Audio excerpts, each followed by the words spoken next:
네, 오늘의 정치권 이슈 짚어보겠습니다. 국민의힘 박정화 의원, 민주당 장철민 의원과 함께합니다. 어서 오십시오. 안녕하세요. 안녕하세요. 네, 일단 어제 있었던 광복절 경축사부터 좀 얘기를 해보겠습니다. 일단 전체적으로 어떻게 보셨는지부터 여쭤볼게요. 네. 되게 기쁜 날이잖아요. 네. 특히 아주 역사적인 의미, 우리가 제국주의에서 벗어난 큰 의미를 가지고 있으니까 기뻐야 되는데 솔직히 축하의 말씀보다 좀 공포스러웠습니다. 오히려 지금의 우리의 역사적 현실과 우리의 사회 상황을 굉장히 뭔가 협소하고 극우적으로 바라보고 계시구나. 네. 물론 뭐 그게 뭐 이번 경축사뿐만이 아니었지만 정말로 이 광복절 경축사에서도 이렇게 이 우리 사회를 정말 뭔가 굉장히 편향되게 바라보고 또 거의 뭐 이 일부를 뭐 공산 전체주의 세력 이렇게 만들면서 거의 이제 뭔가 진압하겠다라는 네. 뭔가 일종의 전쟁 선포 같은 느낌이었는데 그런 것들을 보면서 왜 이 광복을 기념해야 되는 굉장히 중요한 상황과 그런 어떤 이 시간에 그렇게 이 공포를 조장하고 굉장히 공포스러운 그런 어떤 이 자유를 오히려 억압하는 그런 말씀들을 쏟아냈는지 굉장히 의아한 그런 이 경축사였습니다. 어제 키워드 중에 반국가 세력이라는 말이 있었는데 이게 그 자유총연맹에서 연설할 때도 저 표현이 들어서 논란이 됐었죠. 그때는 이제 듣는 사람들이 있으니 그 정도 표현을 쓴 거 아니냐라는 해명이 있었던 걸로 기억하는데 이게 어제 또 나왔습니다. 그래서 민주당에서 좀 비판을 하는 거고요.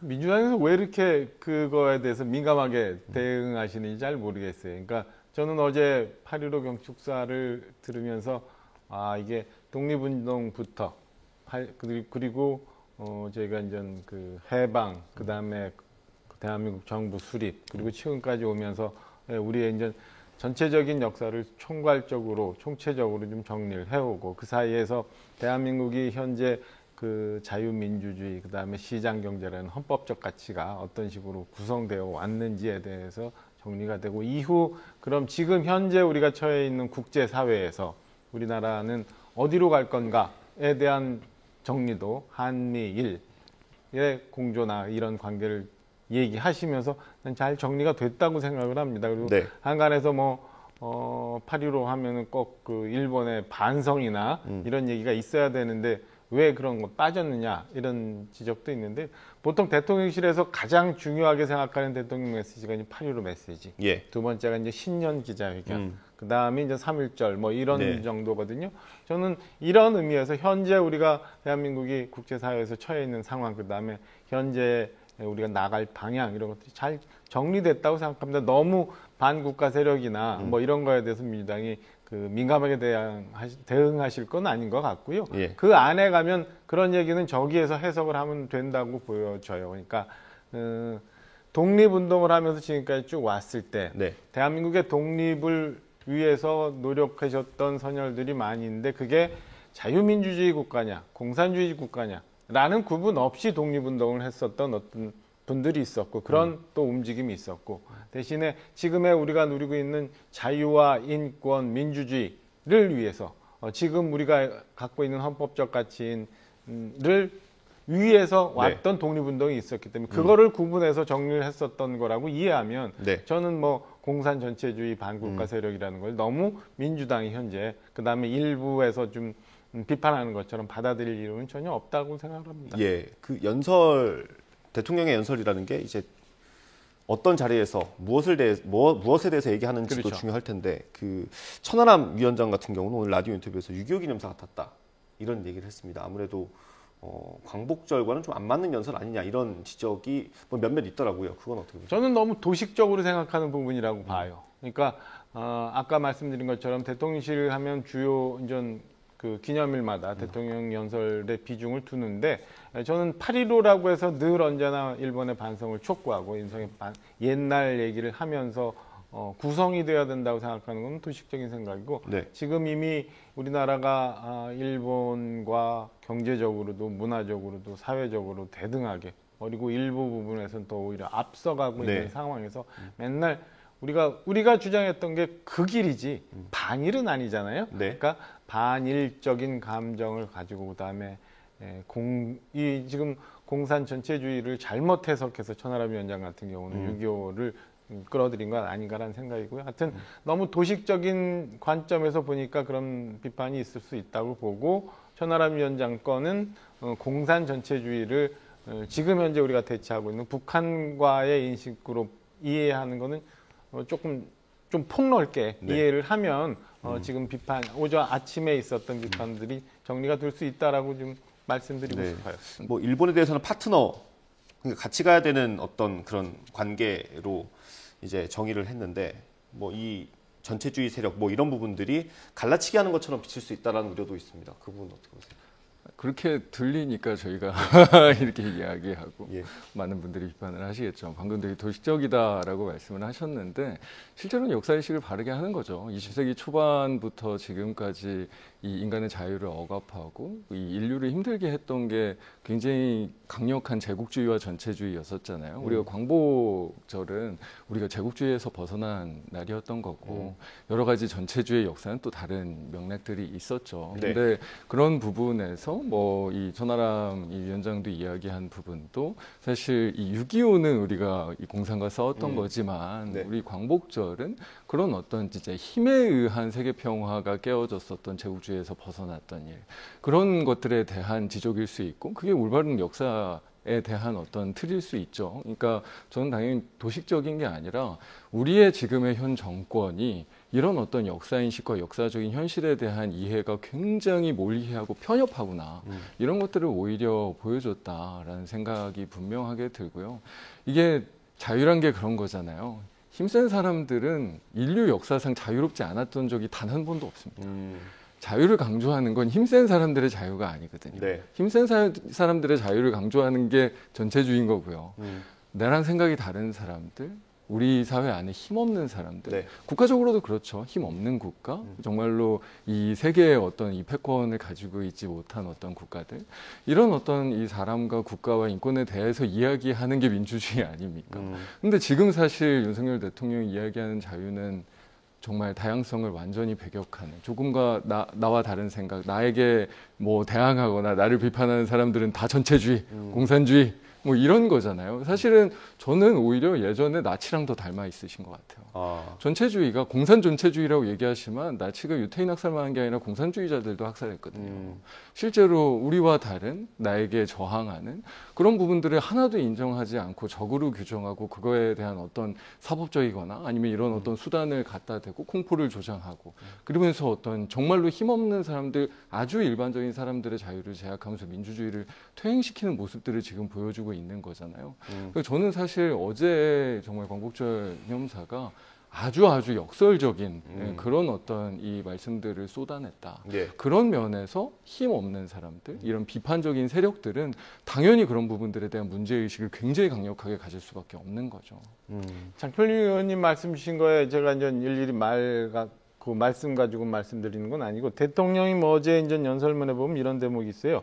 대한민국의 독립은 자유민주주의 국가를 위한 건국운동의 과정이었다라는 그리고 요와 대치되는 게 자유와 인권이 무시되는 공산 전체주의 국가를 위한 독립운동은 아니다. 네. 이 부분을 좀 정리를 해봐야 될 필요가 있어요. 말씀 주신 것처럼 힘없는 사람, 약한 사람을 위한 우리의 움직임이나 우리의 노력들은 계속 있어야 되죠. 예. 그러나 우리 사회에서 보면은 독립운동을 했다고 해서 북한 같은 공산주의를 추종을 하고 오히려 그쪽과 더 가까운 이념적 생각을 갖고 있었던 분들에 대한 평가는 분명히 좀 있어야 된다고 생각을 합니다. 그게 대통령이 얘기했던 뭐 최근에 뭐 일부 얘기가 나오잖아요. 뭐 노동운동을 하면서 북한 쪽과 접촉한 네. 지금 수사도 진행이 되는 게 있고 뭐 다른 논란이 있고 그 다음에 이 이전으로 가면은 뭐 우리 뭐 김원봉에 대한 추서 네. 문제도 나오고 이걸 더 깊이 가면 이제 건국절 논란 얘기까지도 나오는 거거든요. 그러니까 저는 우리 사회가 이쯤에서는 이 건에 대해서 한번 좀 봐야지 된다라는 생각이에요. 우리 지금 현재 윤석열 정부가 뭐 약한 사람, 그다음에 소외된 사람에 대한 인권을 무시하느냐? 그건 아니거든. 북한 주민들의 인권을 무시하는 거냐? 그것도 아닌 거거든요. 오히려 북한 김정은 정권과 생각을 같이 하면서 오히려 북한 인민들의 인권을 무시되는 거에 대해서는 입 다물고 있는 이런 부분들은 과연 우리 자유민주주의와 시장경제라는 대한민국 헌법적 가치에 맞느냐라는 네. 거에 대해서 저는 이제 논의도 좀 적극적으로 있어야 되고 이 건에 대해서 어제 대통령의 광복절 연설 이런 것들을 많이 강조한 부분이라고 저는 해석을 합니다. 알겠습니다. 뭐 그쯤 하고요. 말씀하신 그 건국절 논란 관련해서 저희가 영상을 하나 준비했거든요. 그 영상 보고 얘기를 나눠보면 좋을 것 같습니다. 예, 준비됐으면 예, 틀어주세요. 안보 협력의 중요성이 보상 체계가 갖추어져야 합니다. 우리의 독립운동은 국민이 주인인 나라, 자유와 인권, 법치가 존중되는 자유민주주의 국가를 만들기 위한 건국운동이었습니다. 광복이란 일제의 군합발로 더럽혀진 나라에서 주권을 다시 찾아 새롭게 빛을 밝히는 과정입니다. 그 과정에서 역사는 단절되지 않았고 흥망은 있어도 민족의 역사는 끊기지 않았습니다. 정부는 일시 없어도 나라는 있었습니다. 건국운동이었습니다. 나라는 있었습니다. 대한민국이 1948년에 건국을 했다면요. 큰 손해가 끼쳐집니다. 그러면 48년 이전에는 대한민국이 없었다는 얘기예요. 나라가 없었다 그러면은 일본이 점령한 것을 정당화시키는 것이죠. 인정해버리는 거네. 그러면은 독도는 일본 땅이 돼요. 왜냐하면 일본의 주장이 맞는 것이 되죠. 위안부 할머니 얘기들은 우리가 얘기할 자격이 없어요. 왜냐하면 일본 국민을 인권을 일본 국민이 혹사한 격이 되어버려요. 그런데 왜 그렇게 만듭니까?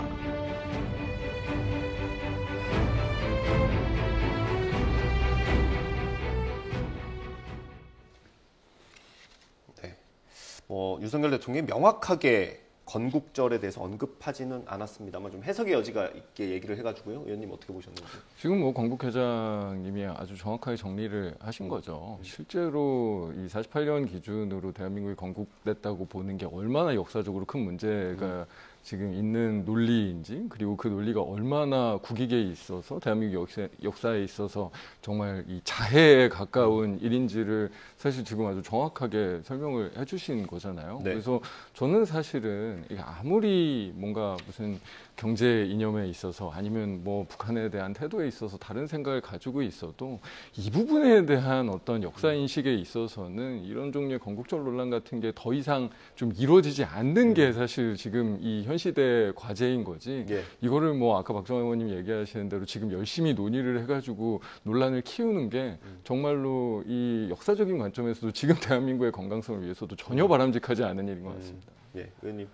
뭐 기왕에 얘기가 나왔으니까 한번 시작은 할 필요는 있다고 봐요. 지금 가장 그 논란이 되는 게 뭐냐면 저 45년 해방 이후부터 48년 사이에 우리나라는 어떤 일들이 있었느냐에 대해서 정리하면 반탁 신탁하면서 굉장히 좀 부딪혔었고 네. 그 사이에 우리 비극적인 제주에서는 4.3이라는 것이 생겼던 거고 그 대통령이 그래서 이종찬 광복회장이나 대통령이 말씀하시는 거나 저는 뭐 맥락에서 분명히 정리는 안 됩니다만은 대통령이 그동안의 독립운동도 건국 과정이었다라는 데 들어가 네. 있는 거고 방점이 그다음에 그 건국 과정이 그 건국이라는 것이 자유민주주의를 향한 건국이지 공산 전체주의를 향한 건국운동마저도 이 건국운동, 건국 과정에 포함시켜서는 안 된다 이런 뜻이기 때문에 그래서 지금 우리나라는 그 공산 전체주의나 아니면 북한과의 이념적으로 생각을 같이 하는 것보다는 국제사회, 서방사회, 그다음에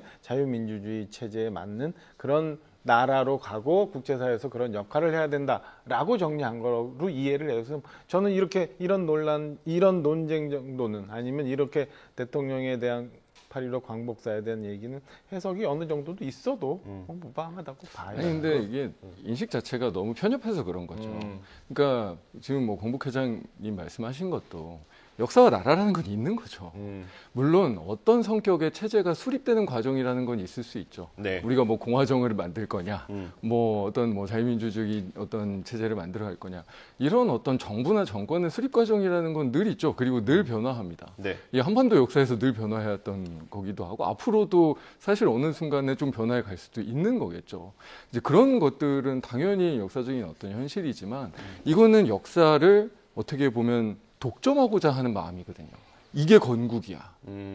내가 지금 이 사랑하고 내가 지금 신념으로 갖고 있는 이 체제가 역사의 가장 중요한 부분이야 라는 것들을 독점하고 싶은 그런 어떤 편협한 욕구가 그 안에 깔려 있으니까 네. 그러면서 사실 어떻게 보면 대한민국과 이 역사에 큰 해를 끼치니까 이 논란을 그냥 그만하자. 이거는 분명히 구분되어 있는 거 아니냐. 역사가 대한민국과 한반도와 한국인들은 있었던 거고 그리고 그게 가장 정통성 있는 거고 어떤 체제의 성격에 대해서는 사실은 그거는 뭐 당연히 논쟁할 수 있고요. 뭐 이야기할 수 있는 거지만 네. 왜 그거를 이렇게 정말 아주 편협하고 굉장히 또 극우적인 방식으로 이렇게 하려고 하냐라는 비판들을 하는 거죠. 예, 알겠습니다. 이 정도 할까요? 네. 알겠습니다.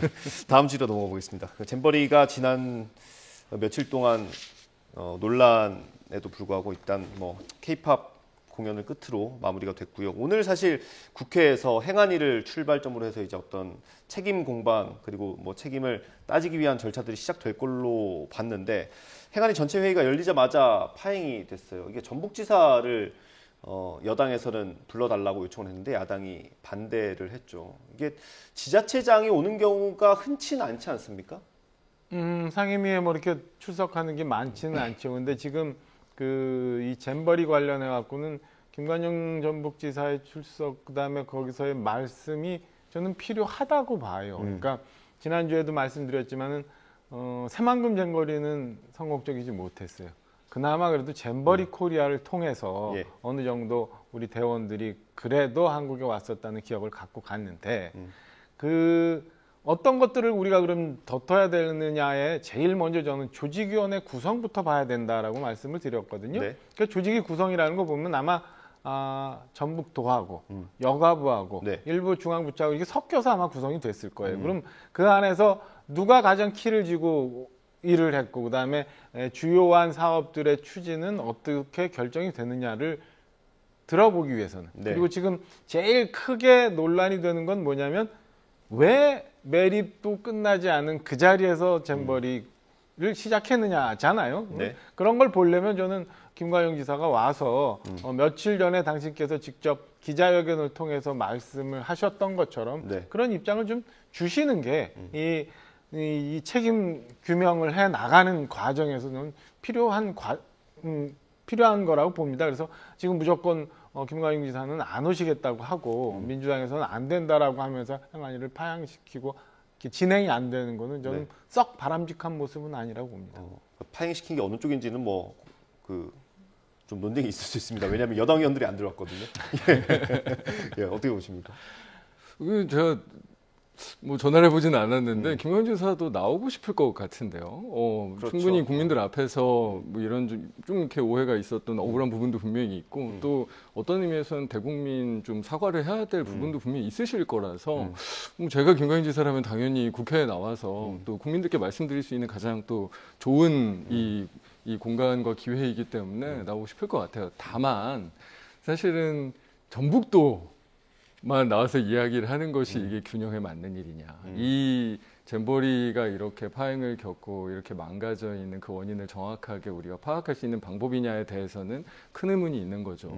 사실 지금 어떻게 보면 정말 중요한 책임들은 회피하고 계속 실무선에서만 책임을 묻는 게 지금 윤석열 정부의 뭔가 일을 하는 방식으로 굳어져 버렸잖아요. 네.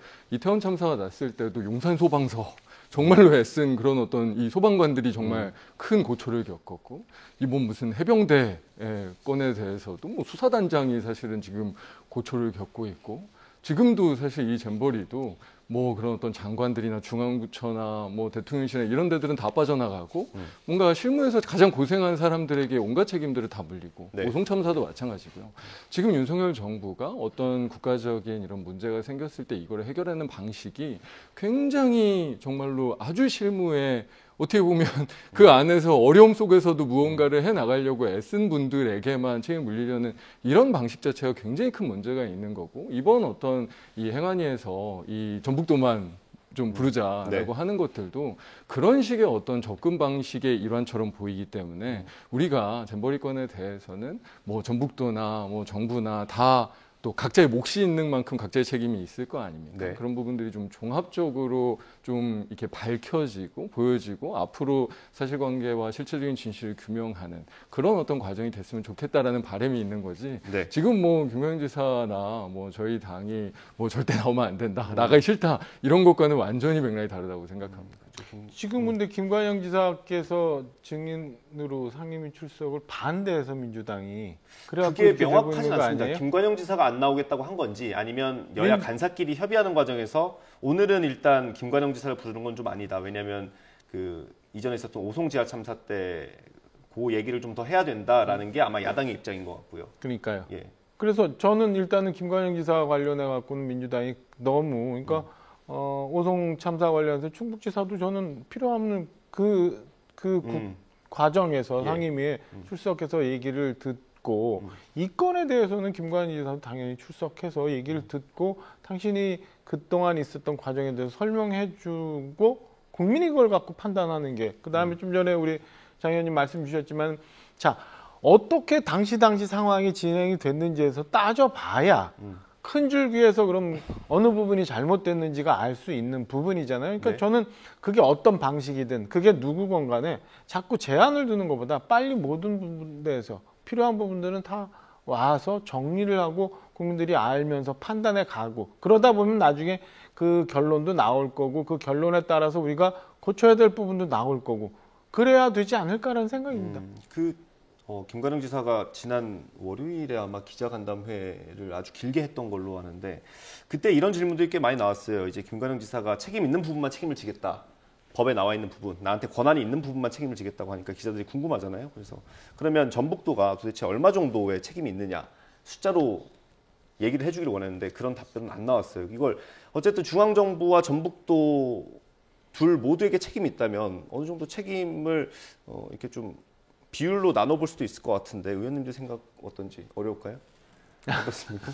뭐 수치로 나누는 게 의미가 있는 일인지는 잘 모르겠는데 근데 아까도 말씀드렸지만 진짜로 제가 김관영 지사라면 그렇게 기자간담회를 자청해서 막 여러 가지 설명을 했던 것처럼 너무나 이야기하고 싶을 것 같거든요, 지금. 그리고 특히나 전북도에서 뭔가 문제가 있었던 일은 또 지사로서 이번 기회에 확실하게 행정을 하는 방식이라든지 여러 가지 일들을 굉장히 큰 개선을 하면서 또 극복해 나가고 싶을 거거든요. 네. 이거 너무 당연한 일 아닙니까? 근데 그거를 숫자로 어떻게 만드는 건 또 도지사라는 책임이 있으니까 그거를 굉장히 비유적이고 단편적이고 어떻게 보면 사실관계에 좀 부합하지 않을 수 있는 이야기를 하는 거는 또 적절치는 않긴 하지만 뭐 사실 저는 정말로 엄청 나오고 싶으실 것 같아요. 그래서 방송에서나 한번 요청을 해보시면 저는 국회 아니더라도 정말로 여러 가지 이야기들을 충분히 하실 만한 상황이고 하시고 싶지 않을까라는 생각이 정말로 많습니다. 일단 전제할 게 하나 있어요. 그러니까 이 잼버리가 이렇게 파행이 되면서 전라북도 주민들이 굉장히 아쉬워했다는 거 아니에요. 그러니까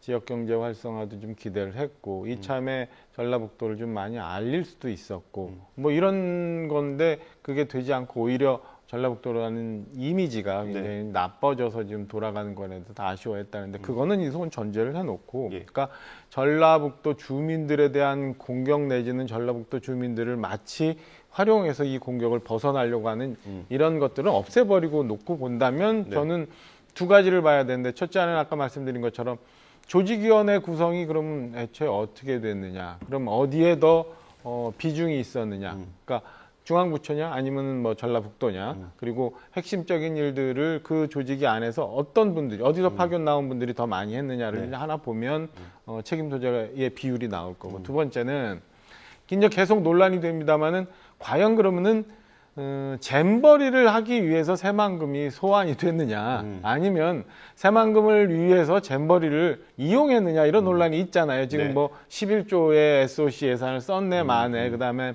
지금 공항은 착공도 못했는데 이미 네. 예타 면제돼서 이제 시작이 되고 지금 잼버리는 끝났는데 공항 발주가 이제 된다고 하면 뭐 그리고 그 새만금 안에 남북도로 뭐 이런 얘기 좀 많이 나와요. 네. 이런 걸로 친다면 저는 두 가지, 그러니까 네. 조직위 구성은 아직 확인이 안 됩니다만 예. 거기도 어느 정도 전라북도가 많이 영향을 미쳤고 구성원들이 많이 있었다면 그리고 SOC 논란이 좀 있다면 저는 전라북도가 최소 반 이상은 책임이 있다고 봐요. 5할 이상.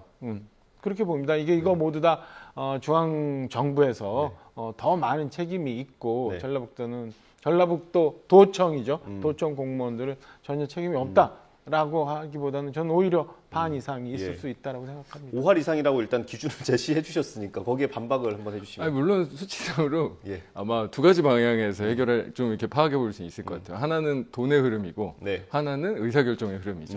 그러니까 돈이 어떻게 흘러가고 사용되고 했었는지 그게 진짜로 조직위가 지금 얘기하는 건 한 70에서 80%가 사실은 조직위가 사용했다는 거잖아요. 예, 뭐 1,000억이 넘는 그 예산. 그러니까요. 또 의사결정의 흐름으로 예를 들면 그게 위생 문제가 됐든 질병 이슈든 폭염이든 이런 문제 제기가 됐을 때 그런 의사결정이 뭔가 그런 문제를 해결하기 위한 의사결정이 제대로 이루어지지 않는데 누가 역할을 했는가. 그런 것들을 따져나가기 시작하면 아마로 세볼 수도 있을 거예요. 그게 몇 달인지. 근데 사실 그게 중요한 게 아니라 정말로 이거를 회피하려고 하는 게 문제인 거죠. 예.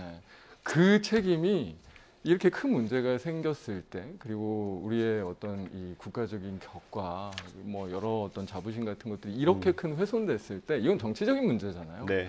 이거를 회피하려는 그런 것들이 저는 사실은 원래의 문제보다도 어떻게 보면 더 큰 문제일 수 있다. 그 문제에서의 이 책임은 제가 보기에는 사실 지금 윤석열 정부가 거의 다 갖고 있는 거죠. 책임 회피의 책임이요. 거의 다라고 하시니까 정부의 책임이 한 7에서 8할 정도는 되는 것 같다라고 말씀해 주시는 것 같고요. 알겠습니다. 한 5분 정도 남았는데 마지막 주제 다뤄보겠습니다. 수해 현장에서 실종자를 수색하다가 순직한 해병대원 사건이 한 달 정도 지난 것 같은데 아직까지도 제대로 된 진상규명이 안 되고 있습니다. 어떤 수사 결과에 대해서 대통령실에 외압이 있었다라는 의혹이 불거졌고 당시 수사했던 수사단장은 지금 항명 혐의로 수사를 받고 있는 상황이고요. 이게 정치권으로 다시 넘어와서 민주당에서는 특검을 주장하고 있습니다. 그 부분 어떻게 보세요? 일단은 민주당이 요구하고 있는 오늘 오전에 의원들 모여서 그러니까 1특검 4국조 하기로 한 거는 아마 연기가 된 것 같아요. 아니 오늘 대표도 얘기를 했고 원내대표도 그 얘기를 공식적으로 한 것 같습니다. 하시는 거예요? 예. 제가 아침에 이제 어서 들은 거는 일단 잡았다가 일단 연기하고 의총만 열린다 뭐 이랬는데 아마 진행이 모임은 수년했습니다. 모임은 수년. 그러니까 저런 걸로 보면 제가 볼 때는 이게 정치 공방적인 성격이 너무 커요. 지금 현재 정기국회 앞두고 있고 결산국회도 해야 되고 하는 상황에 특검과 저 4개의 국정조사를 과연 할 수 있을까라는 생각이 들거든요. 이것도 각각에 좀 놔두고 뭐 이게 그 국정조사를 해야 된다는 몇 건이 있습니다만은 몇 가지 좀 놔두고 난 다음에 지금 해병대 수사 논란 같은 경우도 국방부와 그 다음에 지금 문제가 되고 있는 전 수사단장에 관한 거는 그 안에서 심의를 좀 하는 결과를 좀 지켜보면 되잖아요. 그리고 억울하다고 얘기하고 있는 전 수사단장도 일단 본인의 얘기를 좀 하면 되잖아요. 이게 정상적이지 않은 방법을 통해서 지금 문제가 됐다니까 징계위에 가잖아요. 그러니까 문제가 되고 있는 게 두 가지잖아요. 하나는 그 외압이 있었느냐 없었느냐 하나. 그 다음에 지금 최근에 이제 논란이 되는 거는 이 수사단장이 그 보고 없이 현직 군인이 일방적으로 언론에 나가서 뭘 발표했다. 이런 논란이 좀 되고 있는 거잖아요. 그러니까 이 건에 대해서 징계위, 그 다음에 본인도 아마 수사심의위원회인가를 요청했지요. 그러니까 그런 걸 다 열어서 본인이 할 수 있는 얘기는 충분히 소명을 하고 이에 대해서 얘기를 하면 되는데 제가 얼핏 지금 방송 들어오기 전에 확인한 거는 지난주도 그렇고 이번 주도 그렇고 본인이 얘기해야 되는 징계이나 뭐 이런 수사에는 특별히 협조를 아직 안 하고 있어요, 분명히. 수사심의 같은 경우는 수사심의는 요청을 했고, 그리고 장관이 이제 구성하라고 지시를 했습니다. 그렇죠. 그거는 이제 요청을 했는데 나머지 지난주부터 와서 이제 들어가야 되는 그 수사를 받거나 혹은 뭐 본인이 소명해야 되는 데는 소환조사에 응하지 않고 출석을 안 하고 있는 거죠. 그러니까 저는 본인이 일단 우선 직접적으로 가서 소환이나 아니면 뭐 질의에 대해서 소명을 하고 그다음에 본인도 얘기할 수 있는 것, 그다음에 본인의 권익을 위해서 필요한 이 수사심의회 같은 것도 열려서 진행이 되면서 전체 진실 상황이 나와야지 그냥 정치적 공방으로 이게 외압이다 아니면 뭐가 또 국방부 내에서 얘기하는 것처럼 또 이것도 일방적으로 항명이다 뭐 이렇게 가는 것보다는 사실관계를 우선은 따지고 난 다음에 해야 되는 것 아닌가 싶은 생각이 들어요. 이렇게 되면 뭐냐면 다른 조직은 모릅니다만 군 조직이잖아요. 군 조직에서 지시와 이에 대한 거부 항명의 논란이 생기고 이에 따라서 현직 군인이 또 본인의 얘기를 또 어딘가 가서 일방적으로 얘기하면서 이게 또 안에서 논란이 되고 하는 게 저는 결코 우리 사회를 위해서 바람직하지 않다라는 생각이 듭니다. 마무리 발언 드리기 전에 하나만 짧게 더 여쭤보겠습니다. 이게 어쨌든 과정 자체가 뭔가 좀 깔끔해 보이지는 않아요. 여러 군데에서 그런 부분이 보이죠. 그렇죠. 그러면 국회에서 국방부 장관이든 뭐 차관이든 불러서 물어볼 수 있어야 하는 거 아닙니까? 근데 오늘 전체 회의가 또 불발이 됐습니다. 이제 열렸다가 이제 여당 의원들이 들어오지 않아서 무산이 됐고 그 국방위 관사 얘기로는 국방부에 가서 설명을 들으러 이제 면담 요청을 했는데 그것도 거절을 당했다는 거예요. 그러니까 이제 뭐 야당에서는 비판이 나오는 거고요. 그 부분은 국방위 자체에 대해서 좀 더 확인을 해야 될 필요는 있는데 국방차관은 지난주에 국회 왔었잖아요. 국방차관이 지난주에 국회 와서 관련한 내용을 얘기를 했고 뭐 그때 당시 본인이 갖고 있는 전화기에 포렌식까지도 의뢰할 수 있고 전혀 문제가 없었다. 외압이나 이런 거 관련해서 없었다는 얘기를 국회에서 했고요. 그 이후 오늘 국방위가 개최되는 과정 속에 지금 현재는 여야 간에 서로 합의된 내용이 좀 뭔가 미스가 있다라는 얘기잖아요. 그러니까 그 내용을 좀 더 확인을 해봐야지 우리가 판단할 수 있는데 오늘 국방위가 일방적으로 개최가 됐다라는 여당의 주장이나 아니면 약속이 합의가 파기가 됐기 때문에 안 들어가겠다라고 하는 여당의 주장은 조금 확인이 더 필요한 건 아닌가 싶습니다. 한 1분 정도로 마무리 부탁드립니다. 저는 진짜 너무 전형적인 물타기 있고 너무나 전형적인 희생양 만들기라서 저 수사단장님을 어떻게 처리하느냐가 핵심인가요? 정말 권력을 가지고 사실은 뭐 무슨 해병대 사령관은 뭐 책임을 빼라 마라 이게 핵심인 거죠. 정말로 권력을 가지고 있으니까 이런 정말로 젊은 청년의 죽음 앞에서 권력 있는 사람들 보호하고 오히려 실체적인 진실을 묻어버리려고 시도하고 그런 부분들을 정말로 참 군인의 한 사람이 이렇게 밝히고 정말로 군인 정신으로 자기는 서면복 이 결재가 난 대로 행동하고 한 거를 진압하고 이게 본질인 거죠. 그 본질과 그 안에 있는 실체적인 진실을 무슨 수사위원회와 뭐가 어떻게 밝힙니까? 지금 그런 일들을 만들었던 국방부가 할 수 있다고요? 대통령실이 외압에 뭐 어떻게 할 수 있다고요? 말도 안 되는 얘기죠. 우리가 뭐 요즘 DP 얘기도 이것 때문에 더 많이 나오는 것 같은데 거기에 나중에 그 김성균 씨가 보냈던 박봉구 준사가 결국 이제 군 감옥에 있나 그렇잖아요. 스폰 하시면 안 됩니다. 그러니까 뭔가 하여튼 정말로 실무에서 오히려 군인 정신을 가지고 오히려 대한민국을 위해서 일했던 그런 사람을 권력이 이렇게 짓밟으려고 하고 있는데 그거를 그렇게 이루어지지 않게 하는 것이 어떻게 해야 되는 것인가. 그게 어떻게 보면 지금 정치와 지금 국회 의무인 거잖아요. 특검 해야죠. 특검이 알겠습니다. 뭐 국회가 하는 겁니까? 저희는 결정만 하는 건데. 알겠습니다. 특검 해야 됩니다. 일단 국방부 장관이 오늘 수사심의위원회를 구성하라고 지시를 했고 야당에서는 아마 다음 주 월요일쯤 국방위를 다시 한번 열자라고 제안을 한 것 같습니다. 그때까지 내용을 좀 지켜봐야 되겠습니다. 오늘 말씀 여기서 마무리하겠습니다. 국민의힘 박정화 의원, 민주당 장철민 의원과 함께했습니다. 감사합니다. 수고하셨습니다. 감사합니다.